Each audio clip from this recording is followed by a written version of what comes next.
Hello everyone, my name is Vishakash from class 3rd B. Today I am going to explain about water cycle. We know that water exists in all three states: solid, liquid and gases. In nature, water changes its state. We find water in liquid state in rivers, lakes, ponds, etc. It changes into vapor from due to the heat of the sun. This process is known as evaporation.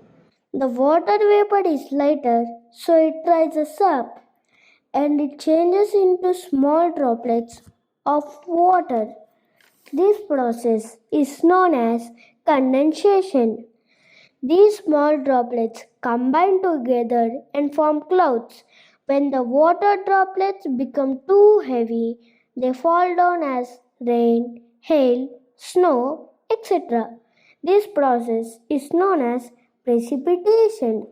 This whole process is known as water cycle. Thank you for listening to my science project.